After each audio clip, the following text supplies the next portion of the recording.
Olá, meus amigos, mais uma vez aqui no nosso estúdio na Corleone, aqui direto do Vita Boulevard, esse lugar bacana. Eu vim até a caráter hoje, ó, aqui, ó. Vim em homenagem aqui ao Dom Vito Corleone, ao poderoso chefão, essa pizzaria bacana aqui, que é toda inspirada no filme O Poderoso Chefão e é a única pizzaria que tem pizza autêntica romana. É uma delícia, viu? Você tem que vir experimentar se ainda não veio.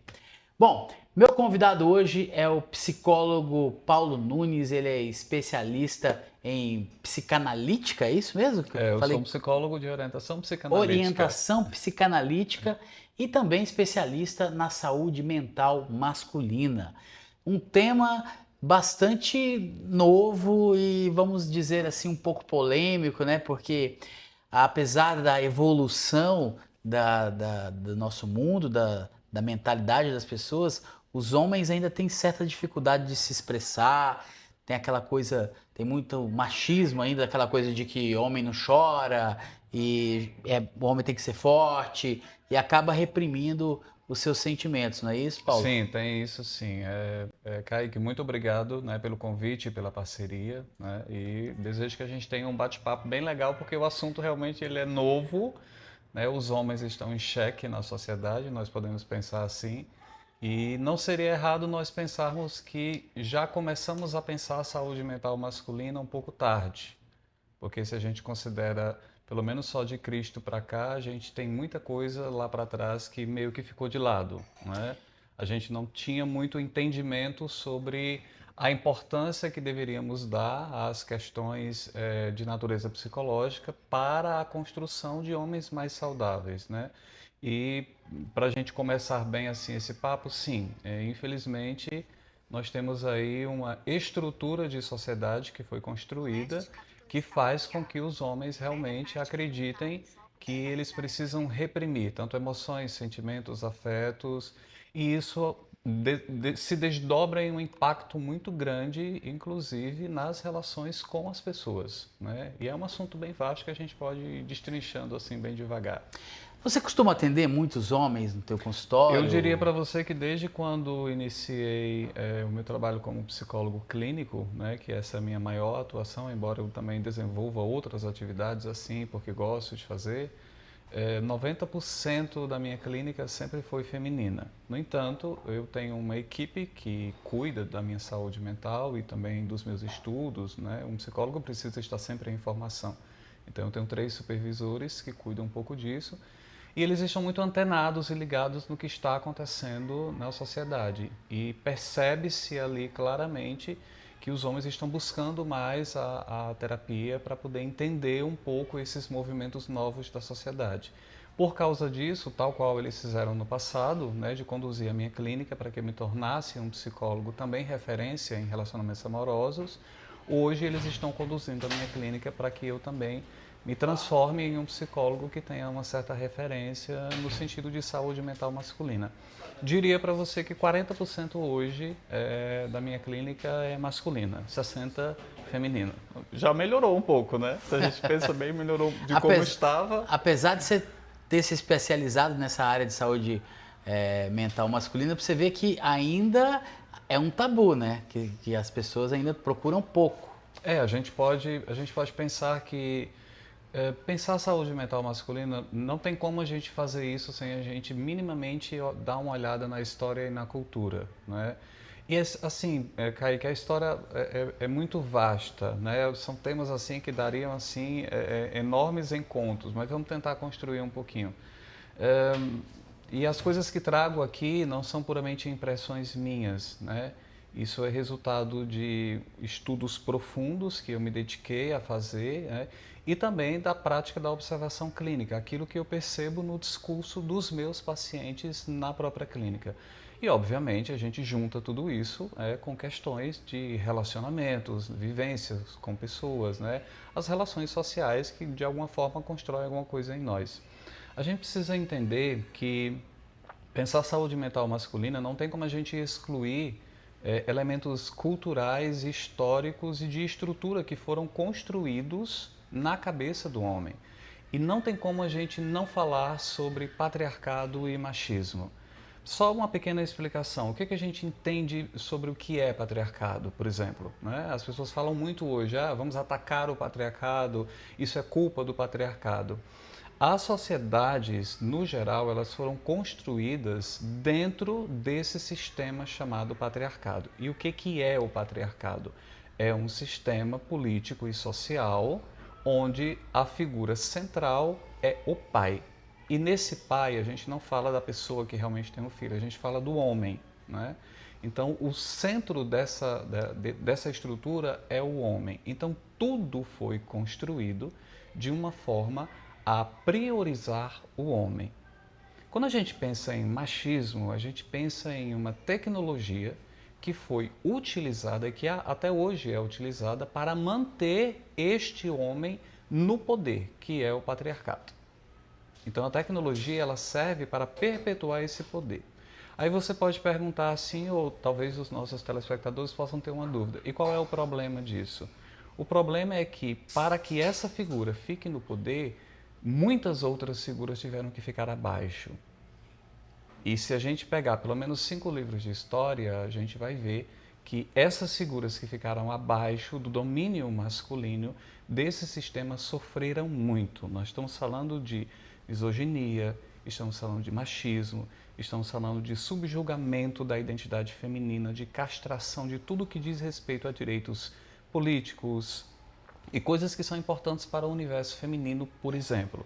Hoje a gente já tem um certo entendimento de muitas questões a partir do sofrimento e da luta de tantas pessoas que no passado se dedicaram a minimamente pensar, olha, será que dava para a gente tentar construir uma sociedade onde essa figura não ficasse tão distante da realidade e que outras figuras pudessem minimamente se igualar a isso? Aí vem o movimento feminista, que é um movimento muito importante para pensar essas questões. Há muitas pessoas que têm um preconceito com relação ao feminismo e acreditam que o feminismo quer desmantelar a sociedade. Não, as mulheres não querem ser iguais aos homens.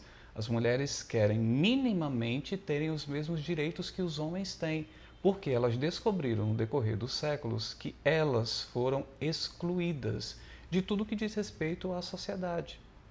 Então a gente pensa essa estrutura de sociedade que tem a figura do homem como sendo prioritária, mais importante, e todas essas outras figuras que ficam abaixo como uma estrutura que adoece não só a sociedade, não só as mulheres, mas adoece crianças e ao próprio homem. Cobranças exageradas, o cara foi educado de uma forma muito limitada, não foi construída uma estrutura emocional dentro dele para que ele minimamente pudesse existir como uma pessoa que ama, que se relaciona, que diz que tem saudade, por aí vai. Diante de todo esse contexto histórico que você deu aí, é por isso que você acha que tem muitos homens que têm dificuldade de se expressar? Tem, muitos, porque eles foram educados a... Eu diria para você de forma filosófica, né, aproveitando-me, valendo do nosso bate-papo descontraído, que quando a gente estuda a fundo o que é a identidade masculina, a gente não tem como excluir que essa identidade foi construída em cima da negação do que é feminino. A sociedade civilizada foi construída em cima da misoginia, que grosso modo pode ser entendido de forma muito clara como o ódio gratuito às mulheres. Tudo aquilo que é feminino os homens foram educados a pensar tudo aquilo que é feminino como sendo algo repulsivo. Mas não as mulheres. Há algo que remete à feminilidade. É isso que você quer dizer, né? Eu penso que... Porque se for assim, não existiriam relacionamentos. Pois é, mas aí quando a gente pensa em relação entre homem e mulher para ficar na heterossexualidade, a gente precisa inclusive se questionar se o que está acontecendo ali é uma relação. Porque na maioria das vezes não é isso que acontece. O que acontece é o homem busca uma relação, né, para usar um termo mais pedagógico, muito mais às vezes para poder ter uma obtenção de serviços, uma prestação de serviços, do que com o intuito claro de se relacionar com aquela pessoa. Vamos dar um exemplo claro. Grosso modo, na maioria das vezes, quando os homens vão se divertir, eles costumam sair com seus amigos para jogar bola, fazer churrasco, bater papo, e ali eles passam horas conversando, batendo papo. Mas eles não são capazes minimamente de dar atenção a coisas que são importantes do universo feminino por 20 minutos. Aí você pode dizer assim, Paulo, isso não é um exagero? Não é. Os dados apontam... Mas hoje em dia não mais, Paulo. Talvez não seja tão mais, porque a gente já começou um movimento político lá atrás. Tem homens até muito vaidosos, que são chamados metrosexuais. Exatamente, os metrosexuais já estão meio que rompendo assim um pouco. Homens que vão fazer unha, que se preocupam com o cabelo, né? Há um movimento, eu percebo um movimento de mudança. Homens que estão entendendo que o universo feminino tem muito a contribuir com eles. E quando converso com você e digo que, grosso modo, a identidade masculina ela é construída em cima da negação daquilo que é feminino, você, inclusive, filosoficamente se pergunta, então que identidade é essa? Quem nós somos se nós retirarmos essa característica de nos afastarmos de tudo aquilo que é feminino? O que é que fica? Eu costumo brincar na roda de amigos, né, depois de tomar algumas taças, alguns drinks. Eu costumo brincar dizendo filosoficamente, é claro, né, que se não houvessem mulheres no mundo, a maioria dos homens, eu diria sem exagerar, 99,9% deles não se preocupariam em ter carro, ter dinheiro, ter músculos e um membro muito grande. Porque isso tudo diz respeito a um movimento inconsciente em que ele busca a validação e a aprovação da mulher. E aí o que se questiona hoje é que identidade é essa que o homem construiu que diz respeito somente a obter a validação e a atenção da mulher. Parece muito vago, muito pobre, muito medíocre. E aí nós estamos, profissionais de saúde mental, estudiosos, pesquisadores, principalmente dentro desse âmbito social, tentando encontrar uma maneira de nós pensarmos um novo masculino que diga muito mais respeito a quem os homens são de fato na sua essência humana. Porque quando a gente pensa, por exemplo, o homem não é tão emotivo quanto a mulher. Não, a emoção, o afeto, o carinho, a atenção são características do ser humano, independente do gênero. O homem foi educado para reprimir isso, porque isso demonstra, dentro dessa estrutura que foi criada e da educação que foi imposta a eles, isso demonstra uma certa fraqueza. E esses homens que reprimem os seus sentimentos, as suas emoções, quais as consequências que isso traz para ele, para a vida dele? Eu diria que são as piores possíveis. Grosso modo, vamos pensar nas questões de relações sociais. Uma pessoa que tem dificuldade, por exemplo, de integrar as emoções à sua própria personalidade, construindo um ego mais fortificado e mais saudável, é uma pessoa que dentro das relações sociais, ela não vai permanecer. Porque as relações elas são feitas e construídas a partir dos afetos. Se você não desenvolve afeto e alimenta aquilo, aquilo morre. Não são poucas as reclamações das mulheres quando elas dizem que não sentem que são amadas e priorizadas dentro desse relacionamento. Não são poucas as mulheres que gostariam de receber uma palavra de carinho. E quantos são os homens que às vezes sentem saudade, sentem falta, amam profundamente aquela mulher, mas não conseguem expressar isso.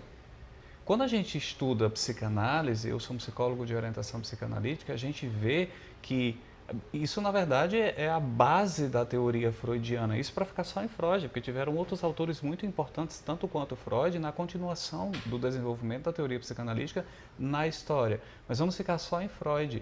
O Freud apontou que o grande adoecimento das pessoas é motivado pela repressão.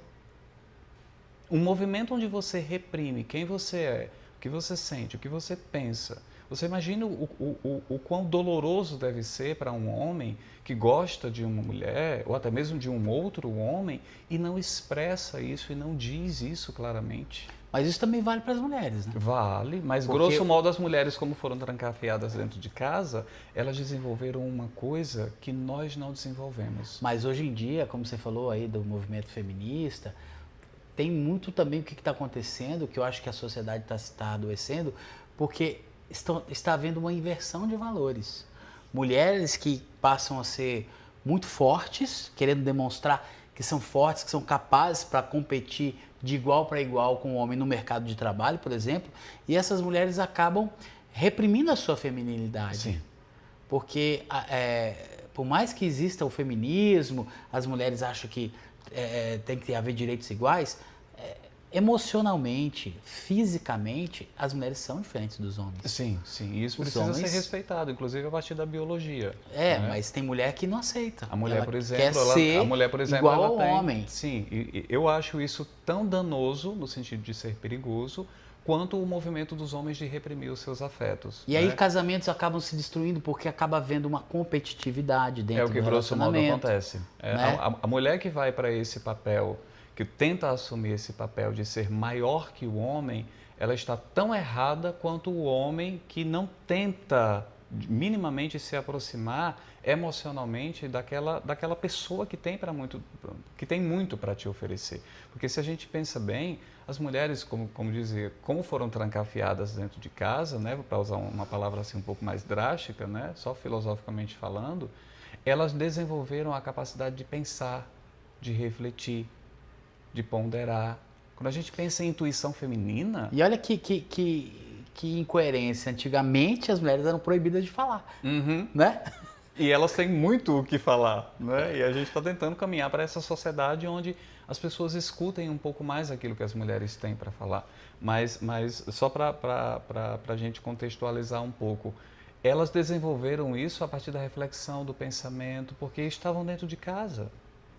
Enquanto os homens ocuparam o espaço público na construção, no trabalho em si. Então, grosso modo, a gente poderia, assim, de forma muito resumida e muito medíocre, só de forma pedagógica para ilustrar bem, a mulher fica em casa e cuida das questões da casa e pensa a si próprio e a vida, e aí ela assume um espírito mais contemplativo, mais meditativo, aguça a sua própria intuição, e o cara foi educado simplesmente para acordar, pentear os cabelos, colocar um par de calças e ir para o meio do mundo fazer dinheiro.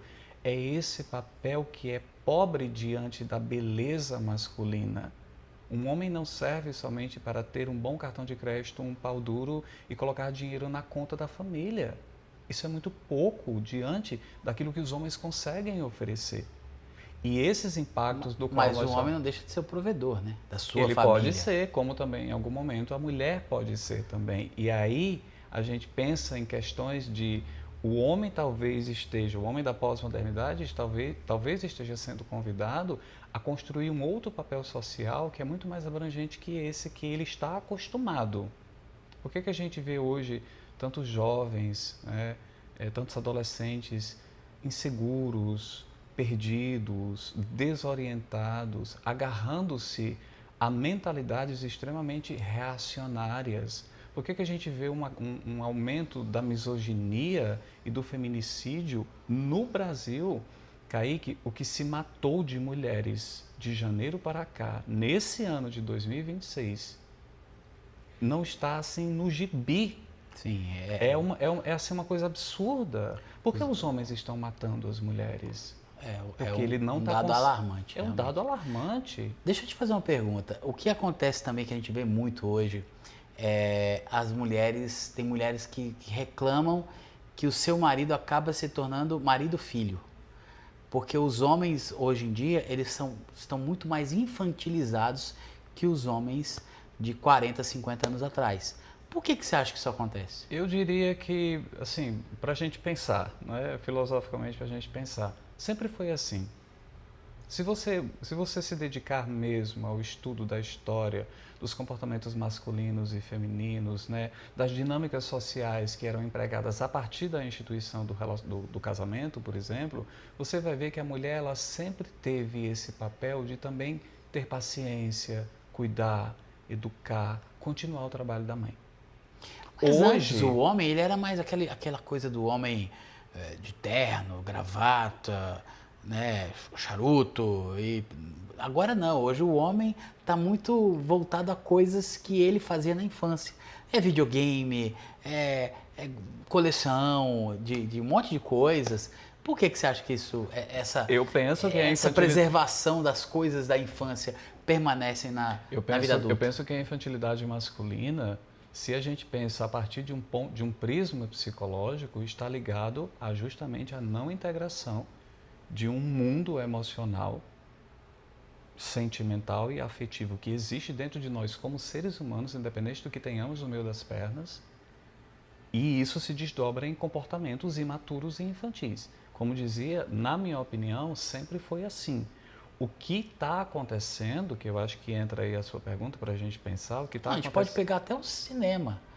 Quando eu era criança, filme de super-herói, meu pai me levava porque era filme de criança. Uhum. Hoje, filme de super-herói é filme de adulto. Sim, sim.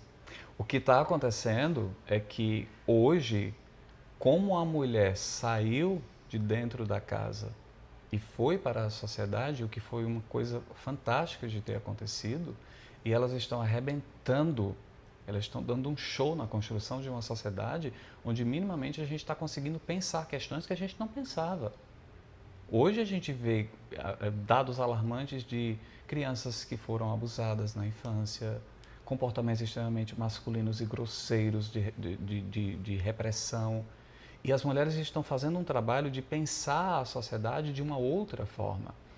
Como essa mulher, é algo para a gente ir pensando, como essa mulher saiu do espaço delimitado da casa e foi para a sociedade e começou a trabalhar, ela começou a ganhar dinheiro. E o dinheiro, querendo ou não, ele confere poder.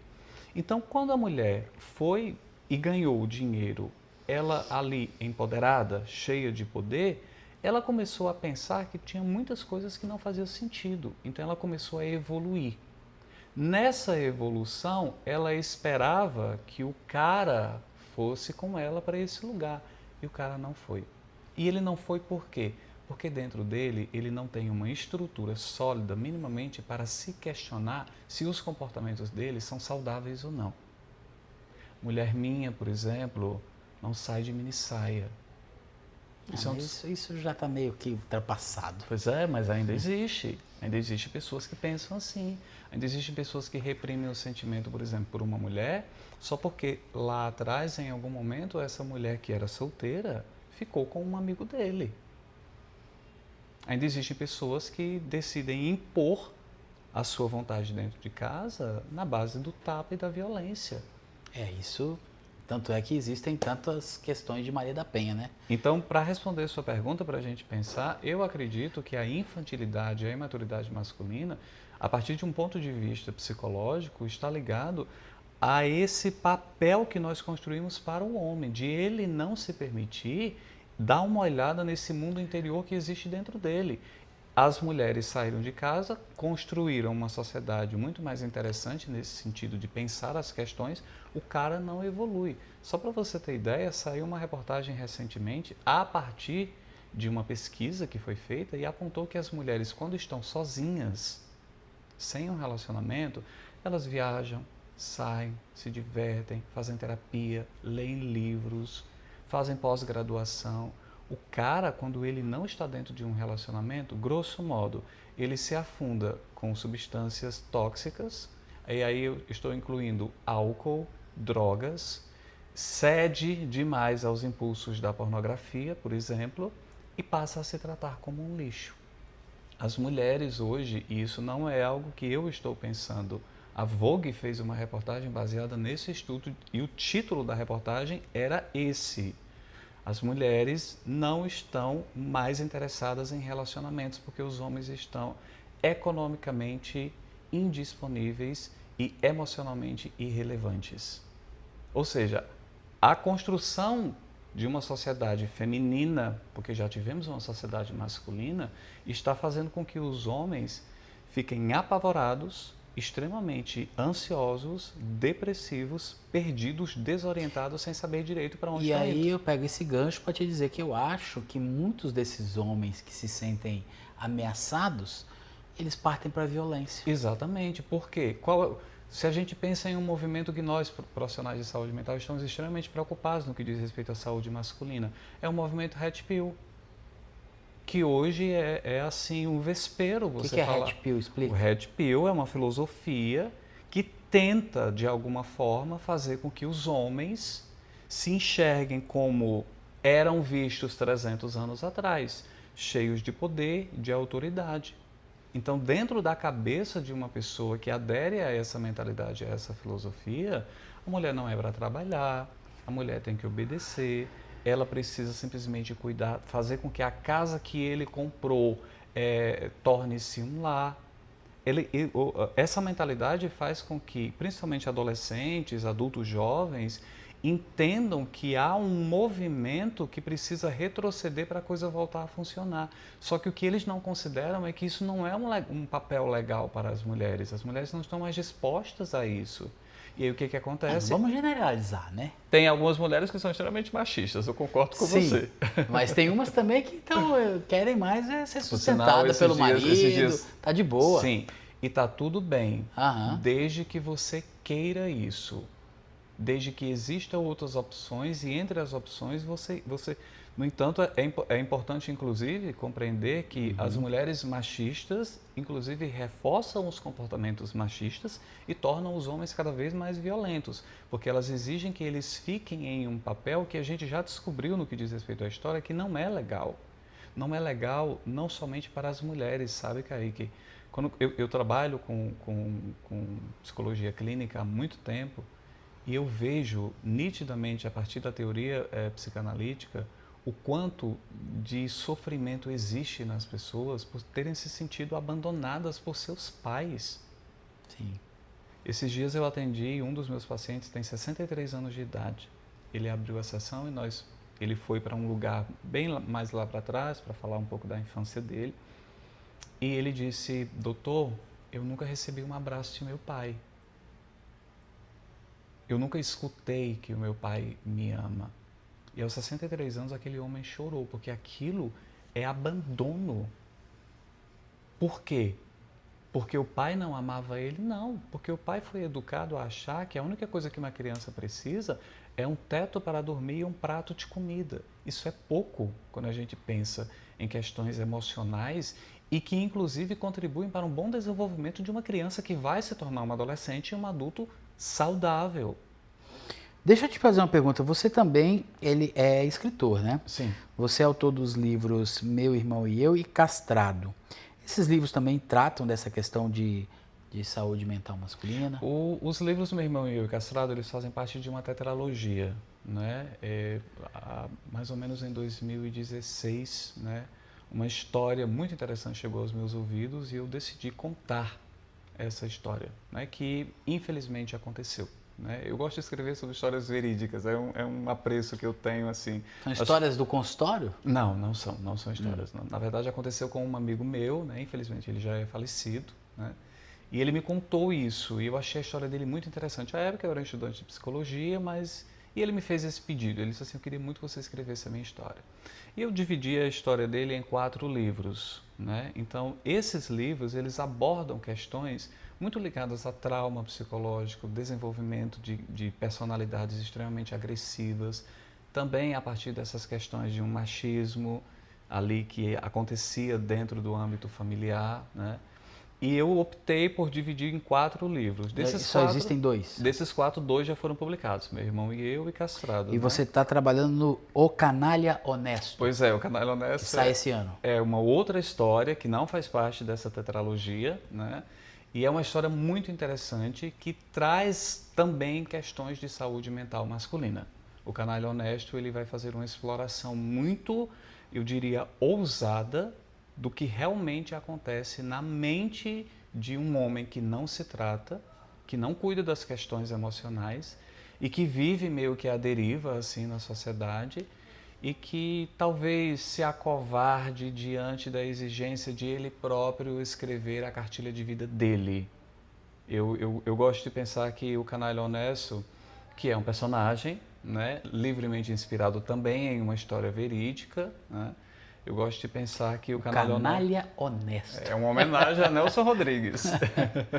Ele é um canalha, mas ele é honesto. Pois é, e é uma história muito interessante que leva talvez as pessoas a pensarem assim, de formas muito drásticas, nas formas muito drásticas que alguém que não trata das suas questões mentais e que vive imerso em uma cultura que asfixia os homens e como isso vai se desdobrar na própria vida.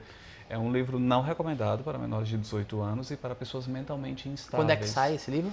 Então, o drama de O Canalha Honesto são os meus revisores, né? Porque um está indo muito bem comigo, mas o outro está com um problema de saúde com a mãe dele e eu não publico este livro sem passar pelos olhos dele, porque além de ele ser um amigo muito querido, ele me ajuda no copydesk a pensar a história, ele não deixa os pontos soltos assim. Então, assim, eu tenho a intenção de publicar até junho, mas vamos ver. Bom, quando tiver a data a gente divulga. Os outros dois que estão disponíveis, onde é que as pessoas encontram? As pessoas encontram o Meu Irmão e Eu e O Canalha Honesto. Não, desculpa, Meu Irmão e Eu e Castrado na Amazon, né, tanto em e-book quanto em papel. E nas minhas redes sociais também tem várias informações. Qual que é o seu Instagram pra gente colocar aqui? O meu Instagram, todas as minhas redes sociais, inclusive o Instagram é @escritorpn7. As minhas redes sociais são abertas. PN7. Isso, @escritorpn7. E as pessoas podem acessar, as minhas redes sociais são abertas e tem muitas informações sobre os livros. De repente alguém quer também saber informações sobre sessões de terapia, né? Sim, eu atendo hoje online, né? Eu sou um psicólogo de orientação psicanalítica, né? Eu tenho uma clínica digital, eu atendo online. Só online? Grosso modo eu faço alguns trabalhos também presenciais para o judiciário, né? Mas grosso modo eu optei por investir um pouco mais na clínica online. Então eu atendo pessoas do Brasil, fora do Brasil também, e é muito simples, é só entrar em contato. Nas minhas redes sociais tem os contatos de WhatsApp e no Instagram também tem como a pessoa entrar em contato comigo para a gente agendar uma sessão. E até faço um apelo assim, né, para que as pessoas que estão nos assistindo também repensem isso, né? Há muitos homens em sofrimento na sociedade e é um sofrimento muito invisível, sabe, Kaique? Eu vejo isso na clínica, vejo nos estudos e vejo no meu convívio social com os meus amigos, né? Os homens estão se matando muito. O índice de suicídio masculino neste país é absurdo. Homens se matam muito mais que mulheres. E é importante a gente entender que hoje nós temos ferramentas para poder administrar melhor os nossos conflitos. Então, se as pessoas se sentem de alguma forma um pouco angustiadas, ansiosas, inseguras, querem melhorar questões, a psicologia está aí a serviço. Procure um bom psicólogo, uma pessoa que compreenda, que tenha repertório intelectual e cultural para poder ajudar você de alguma forma. E antes da gente permitir que as vias de fato cheguem, tem tratamento. Hoje em dia tem tratamento para muita coisa. Então faço esse apelo, né, para que os homens que de alguma forma acham que podem melhorar, que querem assumir uma nova postura de vida, procurem um psicólogo. Procurem a ajuda da psicologia, porque a psicologia tem muito a oferecer aos homens. Bom, Paulo, eu quero te agradecer. Esse assunto é um assunto muito vasto. A gente não poderia tratar ele em todo de forma complexa, com toda a sua profundidade, numa entrevista de 30 minutos. Mas eu te agradeço e digo a você, se você está passando ou conhece alguém que está passando por algum problema, né, de saúde mental, tanto masculino quanto feminino, procure ajuda psicológica, que isso é muito importante. Eu, como cristão, também recomendo muito você procurar se apegar a Deus, aos valores cristãos, bíblicos, procurar uma igreja séria, né, para que ajuda muito também, né, aliado a um tratamento psicológico. Acho que isso é de fundamental importância. Paulo, obrigado mais uma vez. Muito obrigado. Tá. Quando sair o Canalha Honesto, avisa a gente. Sim, vou te dar de presente também, vou mandar Meu Irmão e Eu para você. Tomara que você goste. Tá certo. Vai ter que ter estômago para ler. É mesmo? É desse jeito? Sim. Tá bom. Valeu, gente.